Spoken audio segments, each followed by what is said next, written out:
안녕하세요. 오늘은 숨겨져 있는 우리 할아버지 땅을 찾는 방법을 9가지 프로세스로 설명을 해드리도록 하겠습니다. 첫 번째 스텝은 먼저 할머니 혹은 할아버지에게 이야기를 물어보는 것입니다. 우리 가족이 어떤 스토리가 있는지, 옛날에 땅이 있었는지, 어느 지역에 거주하고 있었는지, 혹은 선산이 어느 지역에 있었는지 구체적인 정보들을 알지는 못하더라도 들었다, 그런 것이 있었다 하더라, 요 정도의 스토리만 알고 계시다면 부산 땅 찾기를 시작해볼 수 있는 좋은 첫 걸음이라고 할 수 있겠습니다. 두 번째로는 본격적으로 몸을 움직여야 하는데요, 어느 곳에 가도 상관없습니다. 거주하고 계신 곳에 가장 가까운 동사무소에 가시면은 이렇게 제적 등본을 발급받을 수 있거든요. 이것은 저희가 기존 알고 있는 주민등록 등본이나 초본과는 조금 다른 형태예요. 69년도 이전에 있었던 사람들에 대해서 만들어진 것으로 이렇게 한자로 기록되어 있는 문서가 다 전자화되어 있습니다. 그래서 우리 증조 혹은 보조 할아버지의 제적 등본을 가까운 동사무소에 가서 발급받으시면 됩니다. 이것이 두 번째 단계이고요.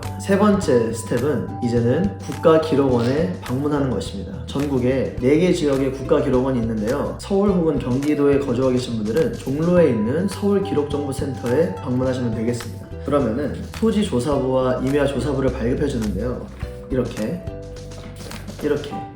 돼 있는 정보들을 확인하실 수 있습니다. 이것도 한번 보여드릴게요. 요거는 토지조사부 파일인데요, 당시 소유자의 한자 성함과 그 소유자의 주소가 적혀 있습니다. 이 두 가지를 동사무소와 국가기록원에서 발급을 받으셨다면 이제 가장 중요한 네 번째 단계입니다. 두 번째 단계에서 발급받은 제적 등본과 국가기록원에서 확인한 토지조사부, 임야조사부 파일을 비교하는 건데요, 이렇게 두 가지를 비교해 봤을 때 한자 성함이 일치하는지, 또 소유자 주소가 일치하는지, 이 두 가지 정보를 확인해 보면 됩니다. 두 가지가 일치한다면 100년 전쯤에 일제강점 초기에 할아버지가 땅을 가지고 계셨던 것입니다. 그렇다면 그때 있었던 이 땅이 아직까지 남아있는지를 여러 가지 과정들을 밟아서 확인해 보면 되는 것입니다. 네, 이제는 5번째 스텝입니다. 100년 전에 있었던 그 땅이 지금 어디인지, 그 땅이 100년 동안 누구에게 팔렸고 누구에게 넘어갔는지 같은 구체적인 사실 정보를 확인하기 위해서는 먼저는 토지 대장을 확인해야 되는데요, 근데 토지 대장 역시 지난 100년 동안 2번, 3번 정도의 변천을 거쳤습니다. 그래서 당시에 제작되었던 토지조사부를 근본으로 해서 부책도 있고요, 부토지 대장도 있고 카드 대장도 있고, 이런 2번, 3번간의 변천을 통해 어떻게 정보가 바뀌었는지를 확인해야 됩니다. 이제 6번째 단계입니다. 토지 대장을 확인했다면 그것만큼 중요한 등기부 등본을 확인해야 되는데요,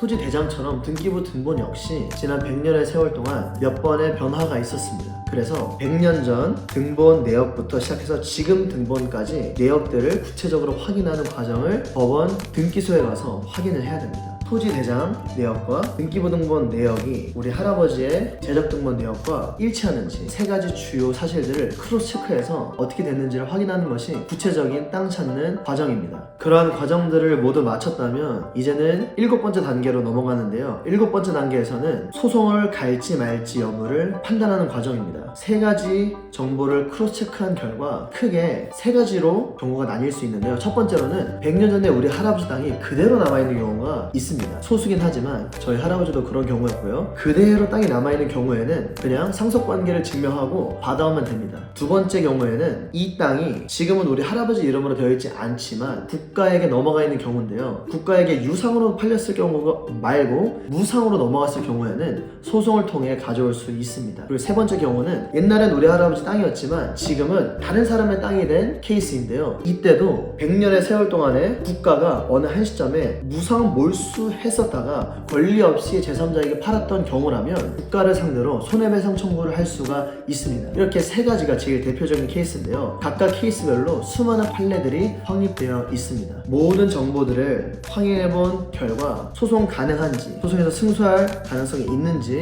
혹은 소송할 필요 없이 그대로 상속관계를 증명하고 가져오면 될지를 검토하는 것이 7번째 단계가 되겠습니다. 8번째 단계는 실제로 소송을 진행하는 것입니다. 이제는 조상 땅 찾기 전문 변호사들을 찾아가야 하는데요. 여러 가지 경우들 중에 국가가 무상몰수해간 우리 할아버지의 토지의 권리를 회복하는 소송은 높은 확률로 승소할 수 있습니다. 이는 판례들을 통해서 확인된 결과인데요. 저희 역시 이런 경우의 소송만 진행할 것을 권장드립니다. 소송의 기간은 짧게는 수개월에서 길게는 1심, 2심, 3심까지 가는 몇 년의 과정이 필요하다고 생각하시면 되겠습니다.